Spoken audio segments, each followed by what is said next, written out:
Hello everybody, welcome to our next unit. This week we're studying metaphysics. We'll be spending 2 weeks on metaphysics, and we're looking at a particular branch of metaphysics called the philosophy of religion. To give you a really quick definition, metaphysics is that branch of philosophy which is considering the ultimate nature of reality.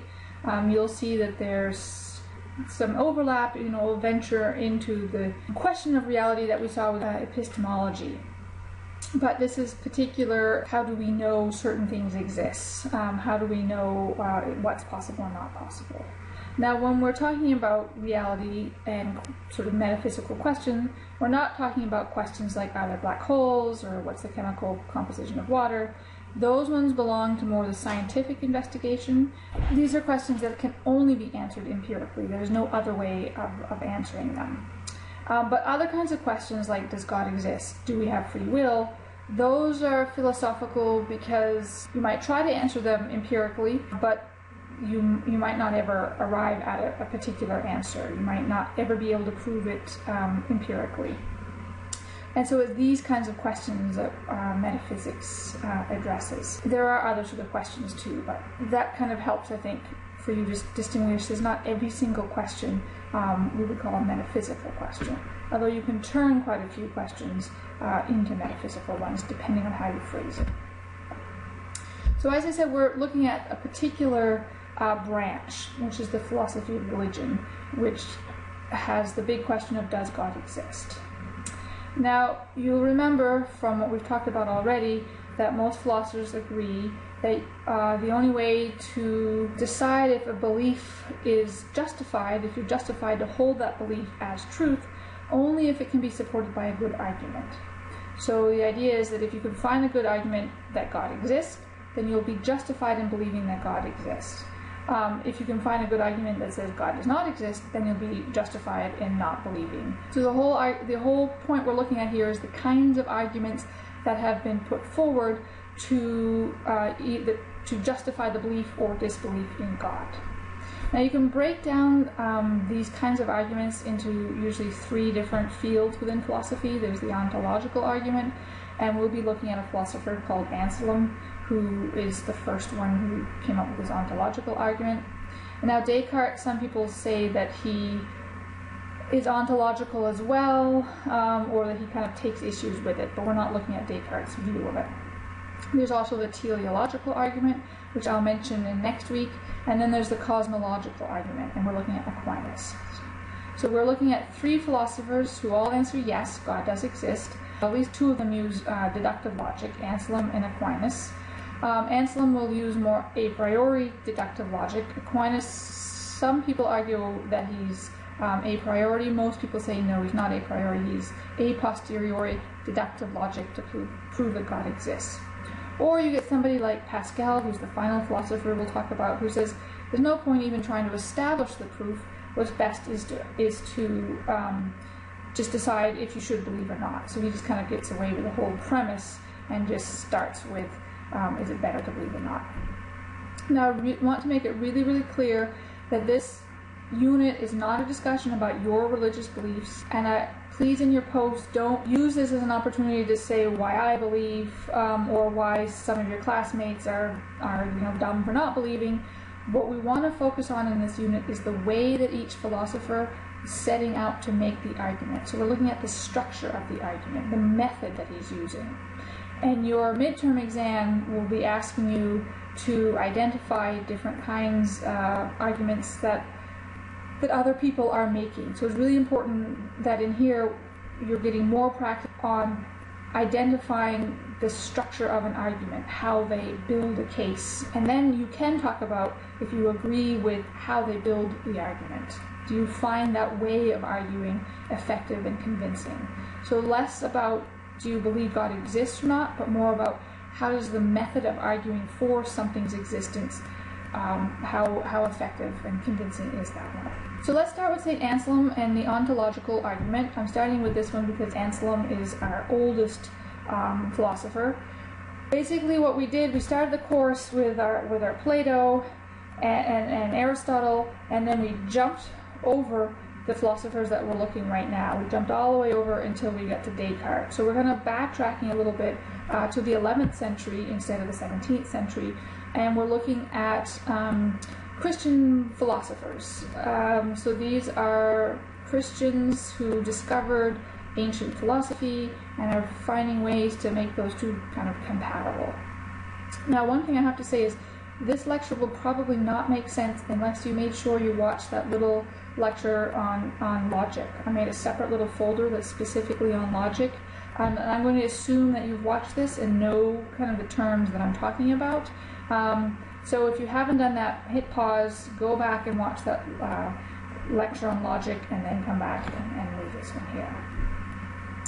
So Anselm is basically using philosophy and employing reasoning, which he inherits from Aristotle, rather than appealing to Scripture, and he's doing this in order to establish the doctrines of Christian faith and that it's true. Famous because he started this, what's called the ontological argument. And it basically starts with an a priori theory, or in this case definition, a premise, and if you accept this premise, then you have to accept the whole argument. What's called an a priori deductive syllogism, and you'll know what syllogism is if you've looked at that logic video. And this particular sentence structure, you'll notice it throughout the argument, throughout the passage that you're reading, is that which nothing greater can be thought. That is his definition for God. It has to be this definition. If it's anything else, it just doesn't work. Also notice this is an a priori definition. It doesn't depend on experience for justification. It's totally dependent on logic. And he proceeds by pure logic to arrive at the conclusion that God must exist. Now, you'll notice that there's a character in his writings called the Fool, and the Fool you could also call an atheist. And this atheist says, yes, okay, I can understand the claim that you make, that I can understand that there is such a thing as a concept of a being that which nothing greater can be thought. I still don't believe that God exists. And Anselm sets out to show that you can't hold both of those. You can't understand the claim that God exists, and you can't not believe that God exists. So basically what he's saying is that to hold those two statements is to be internally inconsistent or to be illogical, and therefore to be false. And that would be where that syllogism, right? All men are mortal. Socrates is a man, therefore Socrates is mortal. That's one of those syllogisms. If you just set up the sentence correctly, then you kind of get at a correct answer. Now he's employing a certain form of reasoning that's called reductio ad absurdum, which is basically if you follow everything to the conclusion, you get to something absurd or self-contradictory, and therefore your premise has to be false. In this case, the false premise is that God does not exist. Anselm, as I said, he could not define God in any other way and still have the argument work. It very much depends on that. This is why when you're coming up with your own examples, don't use an example like, but I can imagine a unicorn existing. A unicorn that really exists is much better than a unicorn that exists in our imagination, therefore unicorns exist. I can imagine Santa Claus, therefore Santa Claus can exist. Those don't work. Those are not the same kind of argument that Anselm is making. It's very, very important that you realize that you can't take Anselm's argument apart, use substituting any other word like unicorn, because you didn't define unicorn as that which nothing greater can be thought. If that was the definition of unicorn, then that would be okay. But it's that which nothing greater can be thought is the key part of this argument. Now, our next person is St. Thomas Aquinas, known as they're both saints here, and Aquinas uses that cosmological argument. So remember I said there were sort of three ways. He uses that another way, the second way. He's writing, 100 and some years after Anselm, and he basically says, well, Anselm's argument's not very convincing for a person who's not already religious, who's not already convinced. So he sets out to try to find an argument that would be more convincing. So a cosmological argument is basically an argument about the start or the beginning of things. And you might have thought about that. How did everything get here? You're looking at the stars in the nighttime, and the cosmos is called, this is why it's called cosmological. And you wondered, how did everything get here? What's the starting of everything? The Big Bang theory is actually a cosmological argument. I've given you kind of the basic, everything was caused by something else. So either there's infinite chain extending backwards, or else there's the first cause. Something that wasn't caused by anything else. He says there can't be an infinite causal chain backwards. which means there has to be a first cause, and this is God. God is that first cause. And this is basically the sum up of that cosmological argument. Aquinas goes through and makes 5 particular deductive arguments, what's called the 5 ways. And the first way is called that there's got to be this unmoved mover. He says, if you look around you, everything's in motion. There has to be something that starts all this motion, who isn't in motion itself, and this has got to be God. The second way is the cause-effect, that there's got to be a first cause, something to make something, right? There has to be this spark, this big bang, this thing that creates all causes that follow afterwards. And if we can see all these effects, that means there was a cause, and God's got to be that first. Basically, he kind of follows that same structure of an argument, right? And then he says necessity, there are things that depend on other things, but there's got to be something that everything else is dependent upon. Everything extends backwards to a first, and every single time he puts God in as that first, whatever it is. He also talks about that there's got to be something that's absolutely good, is where we can see that Aquinas is indebted to Plato, the whole idea of the theory of forms. He's what we call a Neoplatonist. Right? And the Neoplatonists are Christians who take Plato's ideas and kind of mush them together. They basically said, hey, Plato didn't really know that he was Christian, but he's foreshadowing it. And so they basically think that the reality on earth is just because there's the perfect concept of it up in heaven, right? And so that's where the perfect things reside, or the absolute good. And then there's the teleological argument, which is also called the argument by design, which is that there's got to be a purpose to everything. Just looking around, you can see that every living thing has a purpose, and it's God that's responsible for this purpose. So that I've gone through really, really quickly. This is a sort of Aquinas in a nutshell, and as fast as you can go. I hope that short explanation helps you understand as you're reading kind of what he's coming from. So here's a quick summary of these two, the idea of the ontological argument, which is that the existence of God follows from the concept of God. Like just the concept of God, the way Anselm defines it, proves that God exists. And this is an a priori argument. And then there's the cosmological, which is that the existence of God is an explanation to explain the existence of the world, and also sort of things that change in the world. And we can say that this is a posteriori in the sense, depends on, he says, things move, right? And so we have to observe the world to know that things are moving, right? There's change in the world, that there's cause in it. But it's very much a deductive argument, that if you accept the premise that there has to be a first cause, then you have to accept the conclusion. God is that first causer. So that's where some people end up saying that, well, you could see Aquinas as slightly a priori, in the sense that he's depending purely on a logical argument. And other people say, no, it's a posteriori, because it depends on observing things, causes and effect, which is happening in the world. You don't need to get into that sort of argument as clearly. If you just note which one you think it is and explain why you think it is, that will be fine. Now, Pascal is our last philosopher.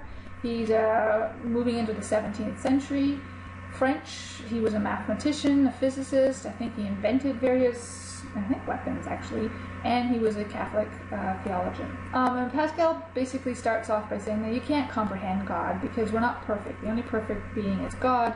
So there's not enough similarity between us and God, therefore it's kind of impossible even to understand and comprehend God's existence. And therefore there's no way that you can use reason to figure out if God exists or not.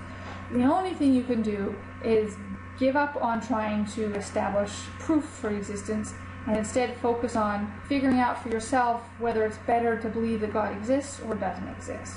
And what he ends up arguing is that human beings bet with their own life or their own soul that God exists or does not exist. And I've given you a little graph here that shows the sort of 4 possibilities, and it shows the different consequences of believing or not believing. Right? So if you do believe and God does exist, you've got infinite gains and there's not much loss. On the other hand, if you believe that God exists but he doesn't really exist, you lose a few things, right? You maybe lived in a way, sort of, you restricted yourself from indulging in certain sins, but it's not a really big deal. You just had a fairly good life, you were kind to others, you die, and just God doesn't exist and nothing big happened. Now, on the other hand, if you don't believe, and I'm going to start over here, God doesn't exist, then you get a few extra things, right? You got to indulge yourself. You didn't have to worry about the sins because you didn't believe there's such a thing. So you maybe were a bit greedy or a bit lusty.